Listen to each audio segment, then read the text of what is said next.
Okay guys, kita teruskan untuk episod seterusnya. Kali ni kita bawakan pemain bola sepak pula. Siapa yang tak kenal? Pemain ni adalah Paulo Josue. How are you, Paulo? I'm good, thank you, brother. Yeah. Thank you for the invitation. Okay, kita straightforward lah hari ni. Okay, Paulo. First, we know that you are a Malaysian footballer. So everybody knows you and you have been in the Malaysian squad. But people maybe want to know about how is your childhood, maybe when in Brazil or So basically, it was a quite simple life, simple family, simple life, simple town in Brazil. Now I'm from the south of Brazil, so it's a cold place. So there's much more indoor sports in my place than outdoor sports. So I spent most of my childhood playing football. I cannot play with any other toy if not a ball. So that was the way I spent my most of my childhood in school and in my neighborhood. So everything was about the ball. I have no small cars. I have no other things to play but the ball. So that's why I think this passion comes with me along my life. And then at some point I just became a footballer. For me, it's the best job in the world. So my dream became true since I'm dreaming with it when I was kid. And then basically this was my childhood, play football around, play football with the friends, play football in the school, playing tournaments, And then that's why I'm here today, because of this dreaming from my childhood. So I'm very lucky to have this job, very lucky to have this dream come true. And then I think mostly basically it's like that, Yeah. Everything was about the ball and play football. So 8 years you in Malaysia. How do you find it to maybe the culture and all here? At the beginning was quite tough because it's a different place from Brazil, obviously. I did not hear much before about Malaysia. Then I come here, then I realized how good it is, how good is the country. I think football is still got some room to improve. But even though we're very grateful for the Malaysia, for Kuala Lumpur, for the club, for the Malaysian football that gave me the opportunity to realize have even more dreams come true. That was wearing the national jersey, having these international matches, international tournaments.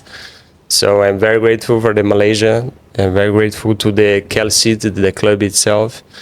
I love to be here. I love to live here. I love to grow my kids in Malaysia. So I'm very thankful for the Malaysia. Yeah. How about the food here? Food bagus lah, very good. Food baik. What kind of food? I like to eat my breakfasts with this mamaks.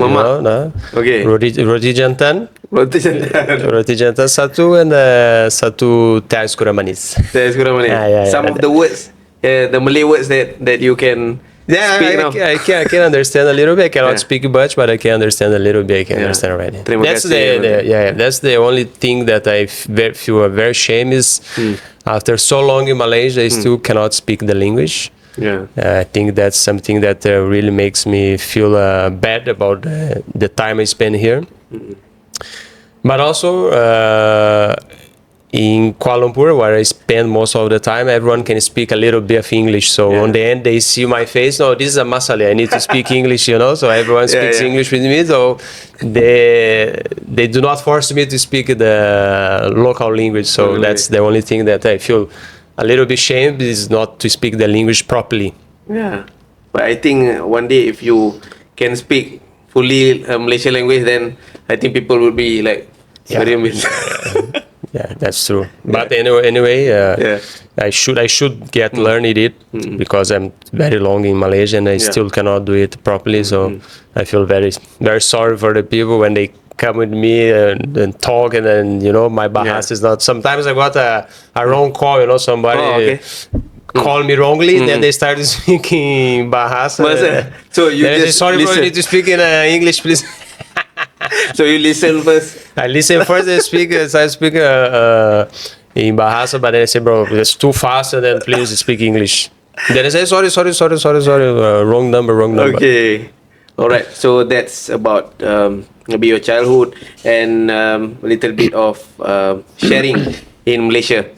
Now we go to maybe deeper topics. So we know that as a national player, now everybody is talking about this, and we know right now the national Malaysian football team at the moment. We are not. We don't want to create any speculations, but for the seven that was called seven Malaysian players that said was not born here and all that topics. Sincerely, for what is happening, are you affected by that? I think I'm not the right person to say it, because this is I think the process is still going on. So there is a lot of things say and a lot of opinions say that we still don't know what's going to happen. But I think it's in general affect all the football in Malaysia, affect all the players in the national team. Because everyone just want to succeed somehow with the national team, and then suddenly these things coming up. But like I say, the process is still is going on, so we don't know what's going to happen. We don't know what's the FIFA decision, FC decision. I feel sorry about the players, because we get to know them. They were in the camp with us, so we can see their passion to come and help the team. We can see how good they are, their qualities, and then suddenly these things coming up. So I think we need to wait and then see what the FIFA will say, what the FC will say, and then we can start say things about it. But like I say, I'm not the right person to arguing about it or say something about it. I'm just feel sorry about the players, because they're really nice people, incredible players, and then I just hope that their minds is okay, they are psychologically okay. And also the boys in the national team, that they be ready, because this is the chance that maybe some of the players were waiting for, and then just grab it and deliver the best for the national team, and hopefully that we still can fight for the Asia Cup qualification and try to find a spot over there. Yeah. For the do you have a good close relationship with the seven players abroad? Not much, because we don't spend much time together. Of course, they are abroad, some in Argentina, Europe, wherever. But when we are in the camp, everyone is nice, everyone is good. So also I don't want to call them and asking these things, is it true, is it not true? Because, maybe they think they need to take their own time to think about it, to process everything, and then to organize themselves for to get prepared for the things that is coming up. So, but we have a good relation in the camps when they are together. So I just hope that everything will be all right for them. Okay. Right now, we know that the results of FIFA can be anything. So yes, exactly. We can have Malaysian team have cut the points. We can be also the national team maybe can be expanded or cannot play.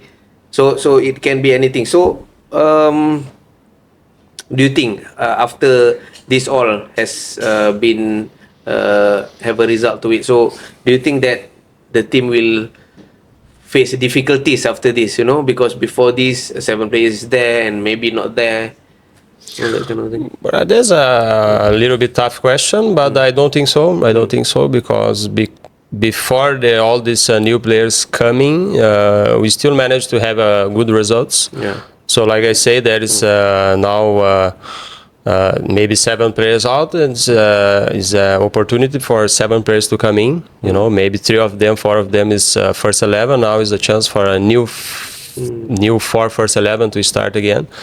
So I don't think it's gonna affect us, because Coach Peter has a clear standards with the team, clear system. So I don't think it's gonna affect us. maybe the quality will drop a little bit because Juan, Facundo, and all these players are outstanding players. So they are in another level. So we need to recognize it. But I'm quite sure the boys will come in. They'll manage to handle it and give us some good results as well. Yeah.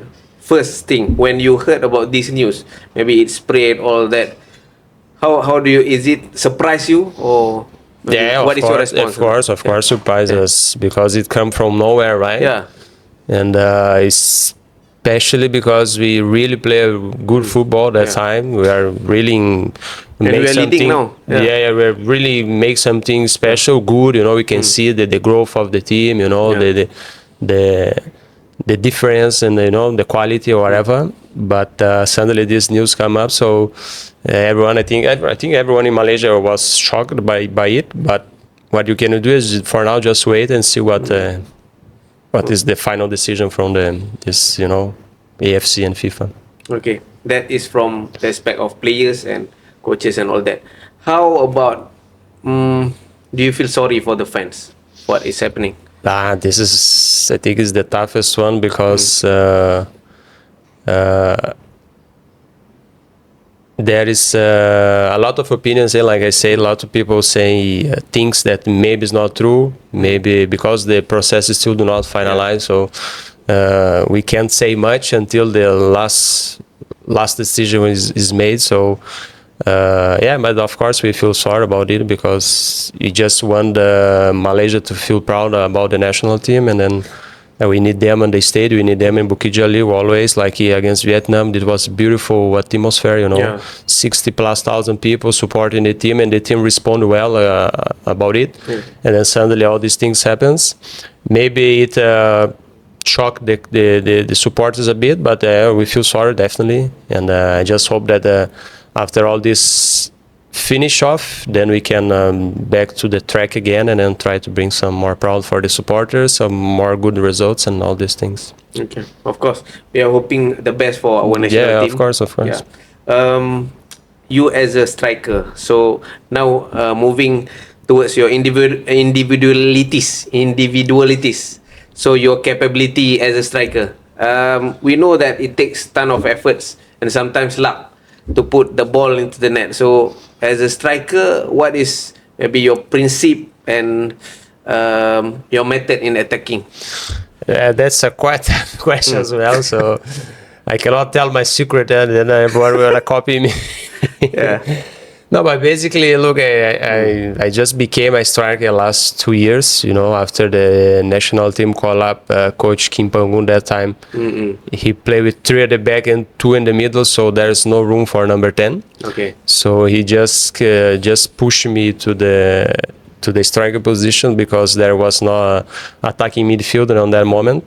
So I just take it as a challenge. Of course, I never spend time think about the striker, think like a striker, or training as a striker. I never did it in my whole life. And then after that year, then I come back to KL, and then Coach Julio last year.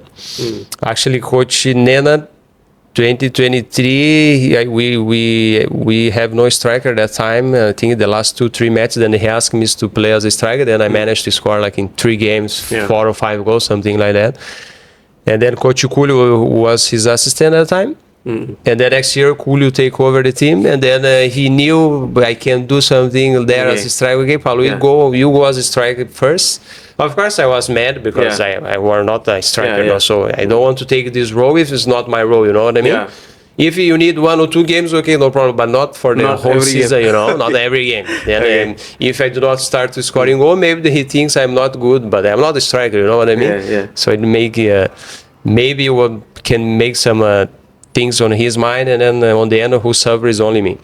But on the end, I started to play the last season as a striker, and I scored 20+ goals in the season, and it was my best season ever. So I'm saying individually, like you say, individually was my best season. So playing as a striker, first time that I played the whole season as a striker, and then I don't know. I don't know much about the striker position. I just know I can tell you this last 1.5 year that the things what I do is always try to run away from defenders, take a good position, be ready to score. That's the only thing I can tell you. I'm not a strong physically, physically Okay, strong yeah, to yeah. go there and hold the defender. Yeah. This defense with 85, kg. I'm not this guy to go there and hold this guy, fight with them. Different style from Romel or Rodrigo, Rogado or Kepa, whatever. Yeah. These guys are really strikers. He go there, they can hold the defender, they can hold the ball and all these things. I think my main quality was to just to hide from the defenders, take a good position, and make sure the midfielder or the winger are have a sight on me. They can see me somewhere, and then they pass the ball, and I'll be free to score the goals. Then I think might be my main quality as a striker. I have some okay finishing. I can finish okay. I have okay heading. So there's some qualities that the strikers need. So and I managed to score a goal. So I think something good is there. If you are given the chance to play maybe defenders, or are you open to that as well? Yeah, sorry, I do not understand what you say. If you are playing, the coach give you opportunity to play as defense. A defensive midfielder or fullback, something like that. Are you okay with that? Well, I of course I will dare to help, but it might be a disaster because I'm not a defender.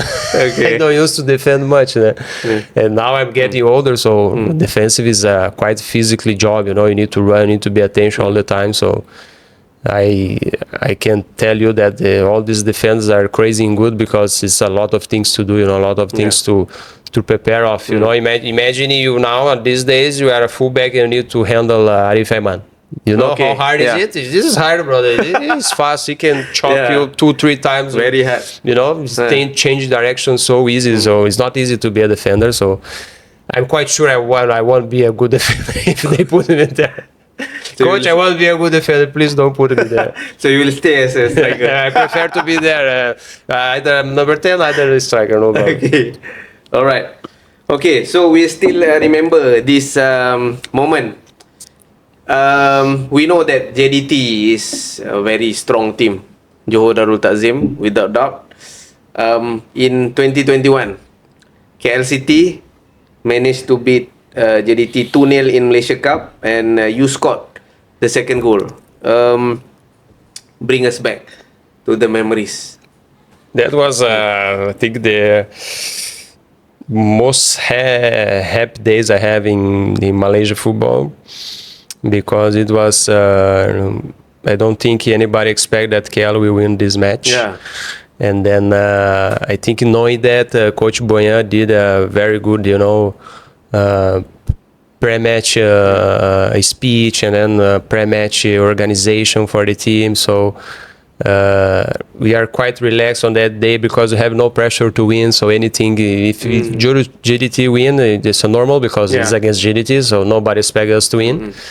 But if you manage to play as a family, if you manage to survive minute after minute, 10 minutes, 20 minutes, 30 minutes, 45 minutes, maybe they get a little bit rushed, they get a little bit angry.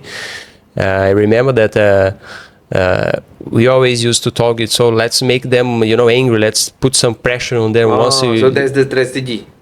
That's the players talk, if you manage to survive 10 minutes, okay. They will try to rush a little bit. To score in the next 10 minutes. You survive 10 minutes, then on the end we survive 70, 60 plus minutes until we score, Then after they get angry or they get pressure or they get, nervous to score the goal and become champion, then they open a little bit of space for us to counterattack, They have control of whole match, but of course once or twice or 3 times we managed to attack and counterattack them. And then on the second half, 2 times when we did it, we managed to score the goals. And then it was crazy because nobody expected. And then I remember that we defend like a crazy. I can tell you that everyone was exhausted that day. Kenny was with an injury in his legs. Kamal handled Arif that day. Daniel Ting handled Safawi Rashid.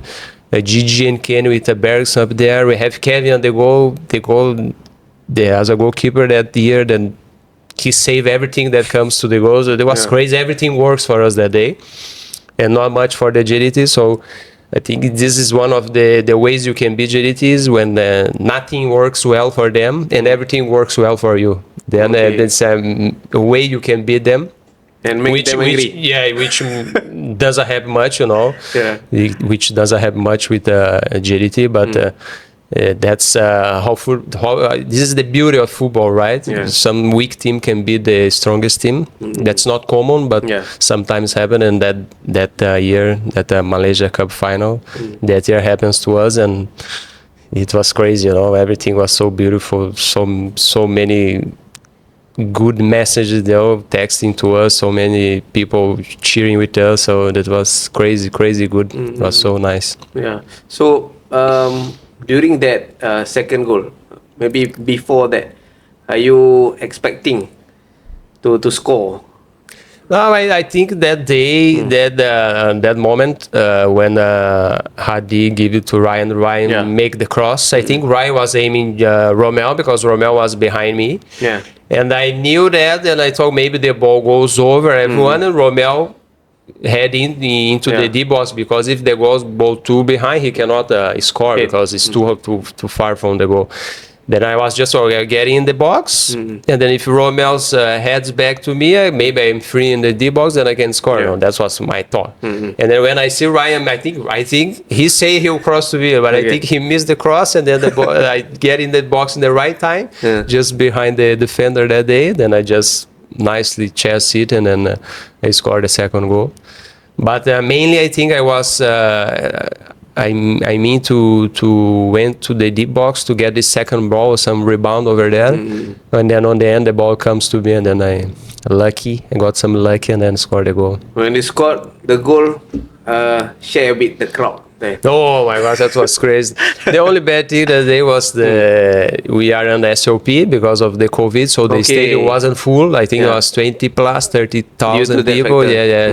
So I think also something that helped us, because there was not too much pressure from the Johor supporters. Because Bukit Jalil is huge, so it's not easy to fulfill all the Bukit Jalil.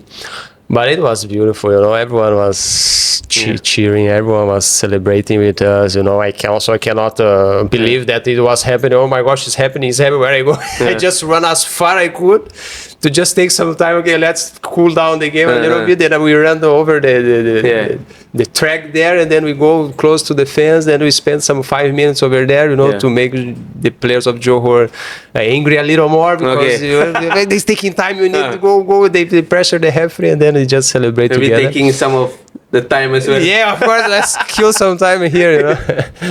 And then they still got some chances on the end, but thank God they do not score that day. And then Kevin was an amazing day. My defender was an amazing day as well. We clear everything. We fight as a crazy. And you know, as a small club, as a small family that year, we managed to get a trophy for KL. It makes us very proud. We know that previously in KL there was so many issues, not only coming from the players, maybe some of the staff also didn't get the salary, but now is it going well? No, so far everything is okay. The new management is doing well.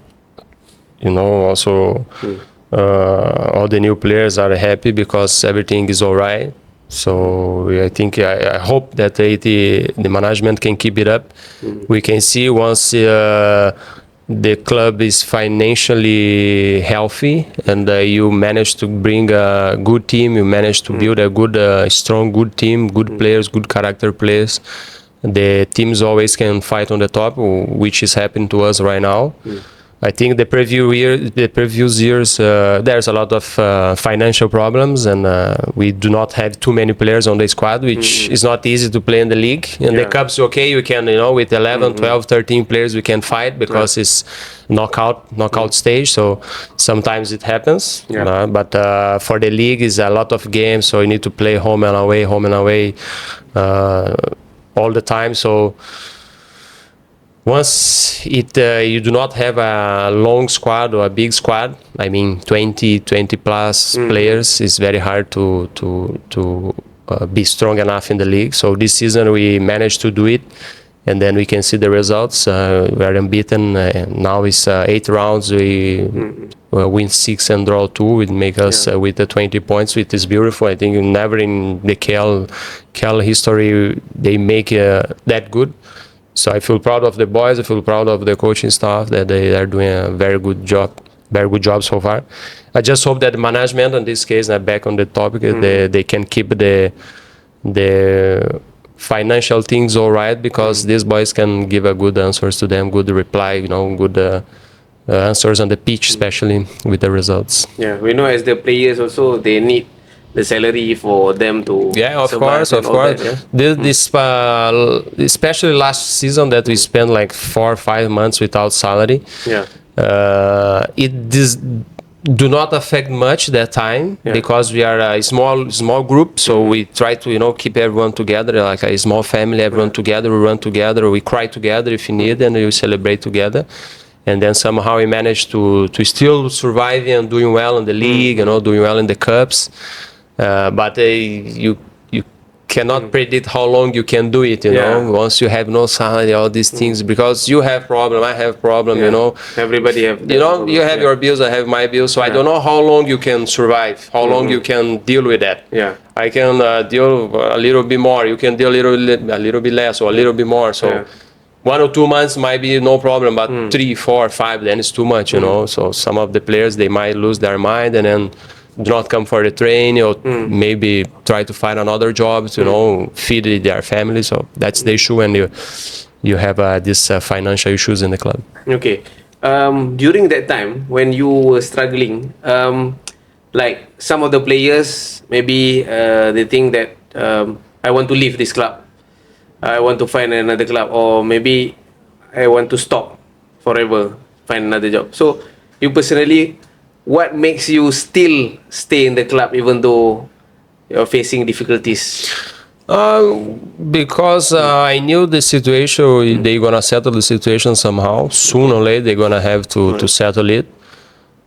Financially, I was okay for a few months, so I have no issue with, I can handle 4 or 5 months without any issue. I mean, of course, I miss my salary, but I mean, my family will be well fed. I can pay the schools for a few months without any problem. But this was my case, right? So I knew the situation, they're gonna be settled, because the league is under FIFA, so they need to follow some standards, right? So the salary must be paid. I have an agent, they have lawyer, we have a good staff behind us, behind myself, behind the company that is work with me. So, and then also I try to talk with management all the time that the money for me was not a problem, but of course I never ask them, I need this 5 months in one time. I always try to sit with them and see what is good for the club as well. It cannot be good only for me, because I know you struggle. Both parties. How can you pay it? You want to make installments, you want to give it some percentage first, what do you want to do? I have no problem. As long as you pay me, it can take 1 year, 2 years, 3 years, no problem. But we need to put it in paper and make sure the payment will be done, right? Because it's very easy to me to just get out of the club, go to FIFA, report, and then I'm gonna make sure the salary I got it. But then all my teammates, nobody will take, because maybe I take all the amount, So that's why I never try the report to FIFA, to report to FM is always the last thing I will try to do, because I know the difficulties of the club. I know the difficulties of to handle a club, to bring money to the club, to run the football. So I'm always try to sit with them and see what is also fit on their, financial things. If they can pay, how they can pay, how long they need. I have no problem with that. Okay, Paulo. So you are still loyal with KL City even though what is happening. Right? So for the Malaysian League right now, you know that JDT is on the top. Like, it's very hard to beat them. I think there is a big margin, like JDT in the first place, and then the second, maybe the second until the last can compete. But JDT is like a different league. So, do you agree on that? Yeah, I agree because JDT invests a lot of money in their facilities, in their players, so they deserve it. They deserve to win the league even more because I spent some time in JDT with the Malaysian national team in the camps there, so I can see it. I'm there, I'm seeing how good is it. How good the gym is, how good the physio is, how good the field is, the facilities surround the players there is way better than KL, way better. Yeah. We can think we cannot compete against them, by logic. We cannot compete. We compete because we love football so much, we can training, can find places to train, but they are way better than us in everything. So that's why they deserve it. I think the clubs must learn from them. Not saying they are too good. They need to drop a little bit and then we can. No, we need to go there. We need to step up. The clubs need to step up. I think slowly we can see some changes in the clubs, but it's still not enough to compete against JDT. That's why they still can beat the clubs 10-0, 7-0, 5-0 easily in Malaysia. I think there's a lot of rooms to the clubs to improve, especially KL. I can tell you about KL. We struggling a lot with these facilities, training grounds. So it's not easy to compete against a club. I'm quite sure if you play against a Japanese club, against Korean club or some of the Thai clubs, we cannot compete properly because they are also way better. I think that's why JDT is aiming, that high standards, because they play FC Elite, Champions League Elite. So they need to go Japan, they need to go China, they need to go Korea. All these guys are also in their high level, high standards on their facilities as a club, as an institution. So, but definitely they are way better than us, and I think we need to prepare. The managements need to prepare to try to reach them, not ask them to drop a little bit. You need to decrease your quality and then play against them. We need to improve our qualities and play against them. But with the current financial, do you think it's possible to compete or to increase? Also cannot. So that's why we need more sponsors on football. We need more. I don't know how to use the word, sponsors, but we need more people involved in football. You need to make the league better. You need to try to sell it for somebody else. You need to make the people more engaged with the football. I think in Malaysia it's happened a little bit opposite because this season many clubs shut down, like Kedah, Perak, Pahang, all big clubs. We are doing the opposite movement. We should make these clubs come back stronger, make the fans come to stadium. We can see Negri Simbila this year. They managed to make a good team. The supporters come every match. 20, 25, 30,000 people every match. They can make some money with that, selling tickets. So we need to learn from these guys. We need to learn from this kind of clubs that once the football is well managed, once the football is well played, I think the people will come because it still is a great entertainment for the people, Yeah. If we take an example like Selangor is also moving very fast. Selangor also is getting much better. When I first come here, Selangor also was a big mess over there. They have no place to train and no stadium that time. You remember they have to play in Cheras, then play in Selayang, then play in Shala. So now they are way better. Also, I can see from the boys in the national team when they say, the facilities there. They got a training ground now. There a physio room there, got a gym there, nice changing room. Indoor facilities for the raining days, you know what I mean? So they are getting better, definitely getting better. But still far away from Johor, but getting better. Yeah. For your next match for KL, maybe you can share what is your target there on next match. Next your match? preparation after this. Well, now we are off for a few days. We just played against Kelantan this last Saturday. And then we managed to collect 3 points. Now we are second on the table. So coach gave us a few days off. And then now I got a FIFA break again. I hope that I can be in the list with the national team again. Then start to training next week or a week later to face Nepal.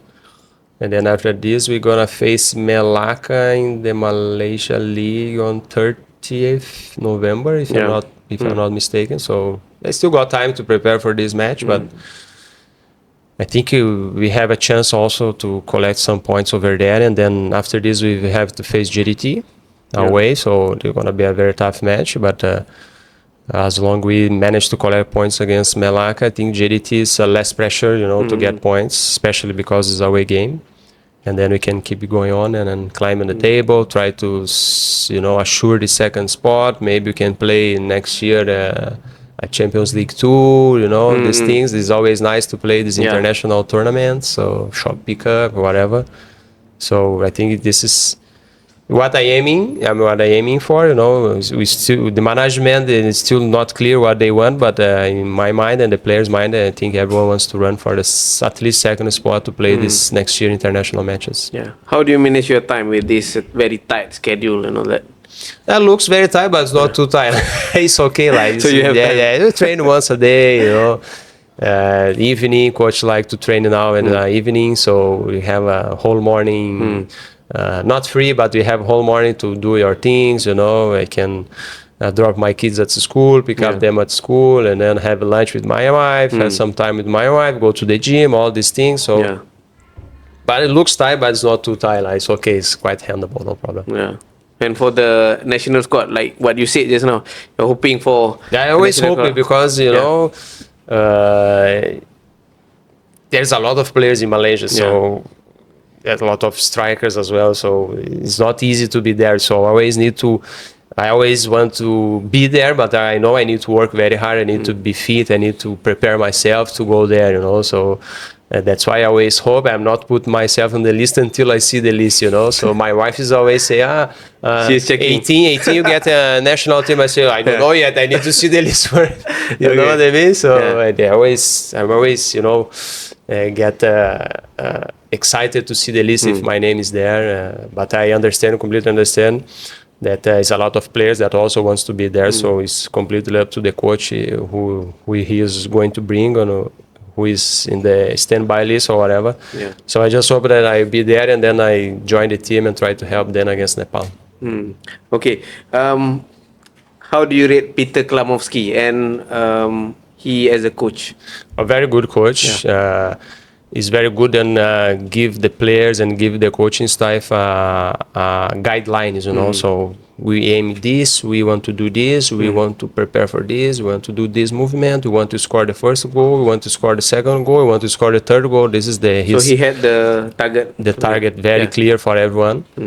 So he's completely a different coach. So very good to work with him. I'm very proud to be there and listen to him, learn with him.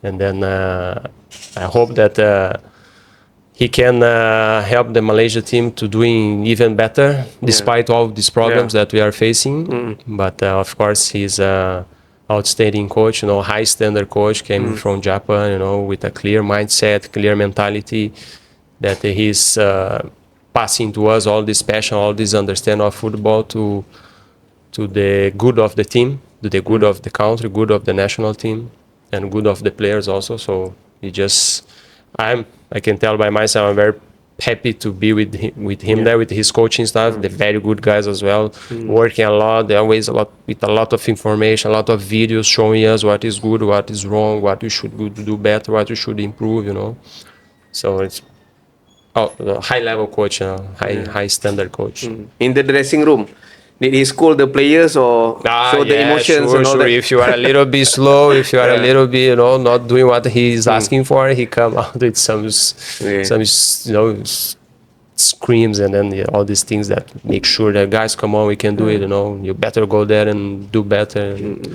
So that's the characteristics that he got, and it is good. It's good for the players because we are always in alert. You're always trying to deliver the best to make sure we keep coming to the team. Yeah. So, okay, Paulo. Maybe we are going to the closing point. So, one day, maybe after you retire from soccer, what do you want people to remember you as? Maybe Paulo Josue, a very humble guy. So, this yeah. this is not up to me, right? So this is I hate to talk about myself because you know it's not fair. I talk about myself and say what is my qualities, what is my this, what's my weaknesses. This is belongs to the people. The people might say something good in the future. People might say not a good thing. So it's not up to me. I don't like to talk about myself. I always, as a footballer especially, I always take it as a passion, take it as a job, take it as a, you know, deliveries, go there, give my best, play football. As I said in the beginning, this is the best job in the world. So I'm always dreaming with that. So there's no point to relax and do not give my best or do not play as much better as I can, you know. So that's the way I think football is. That's the way I think maybe people will remember me. Yeah. Of course, when you do these kind of things, when you keep this kind of discipline, some good results will come, you know. Yeah. With Kekal, we have so many records break, so many good memories there. So we became champion the Premier League, became champion the Malaysia Cup. We promoted the team again. I relegated the team once, you know. So there's so many things that happens there. I became the all-time top scorer in KL. So there's something that I never imagined in my life. So I think there's something good happened that happened in KL City. So I think that's up to the people what they're gonna say about me, what they're gonna remember about me. I don't like to talk much about myself, but I hope that I deliver something good for the club.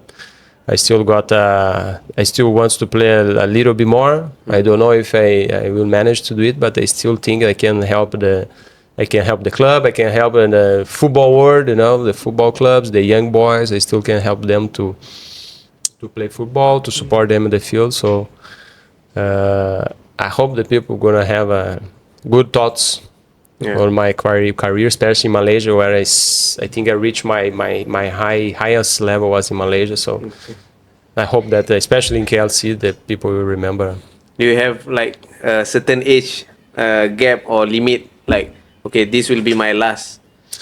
No, I don't put it in my mind because it depends on your body, right? Yeah. So I'm a player that I don't get too many injuries. So there's no muscle injuries there. I never got any surgery in my life. So Okay.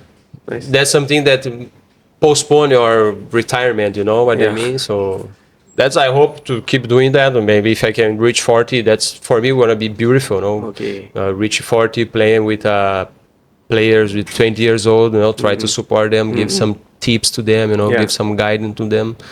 That's a beautiful career, right? 40 plus. Yeah.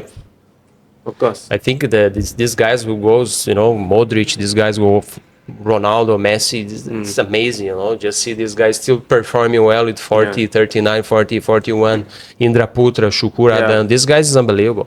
And they can deliver things, you know, you can see they are good, you can see how good they were before, you know, and they still can play football, that's beautiful. So I don't put a target, but of course, if nobody calls me, I have to retire. If nobody's, you know, call me, if nobody's offer contract, I have to retire or stop football. Yeah. But I don't put a target yet. I hope I can still go in a few more years. I still feel that I can deliver something in the football. And then now depends on the coach, depends on the management if they gonna want it or not. After becoming a football player, after retiring, do you already have? They're still not very clear on my mind. Again, depends on what's you know, especially in KL, because I'm in KL now. If KL comes to me today, Paulo, I want to give you one more year contract, and then we want to offer you, you know, a coaching Coach or head coach course or something like that to keep with us here. Then we see if you manage to do well, then you can be a head coach someday. You know what I mean? Yeah. But it depends a lot on what the clubs offer and what they planning, because in my mind I'm not very clear yet what I'm gonna do after retiring, but I hope to keep working with football. That's the thing I spent like 20 years doing, so that's something that I understand and I can do something for the football world. Then I hope that I can keep work with football somehow and somewhere, you know, hopefully in KL or in Malaysia, especially in Malaysia football, that I got some good name and the people knows me. So okay, your hope for the Malaysian league and also Malaysian football overall? I hope that the football keep improving, keep growing. the league keep getting stronger. You know that JDT keeping pushing the clubs even higher, because you know JDT is playing the Champions League, so they need to be this highest level. And then the second position going to play the AFC as well. We can see Selangor now is the last position. Maybe it's because there's lack of something in their and coaching. Yeah, I don't know. Changing coach, but we can see they're in the last position. The group of Indonesian team, Thailand team, and then Singapore team. So that's something that we need to improve. There's a lot of room to improvement. Hope that these biggest clubs come back also. Perak, Kedah, Pahang. I hope they all come back to the football, because we need them. I can tell by myself, it's always tough to go to Pahang play against them, go to Kedah play against them, Perak even though.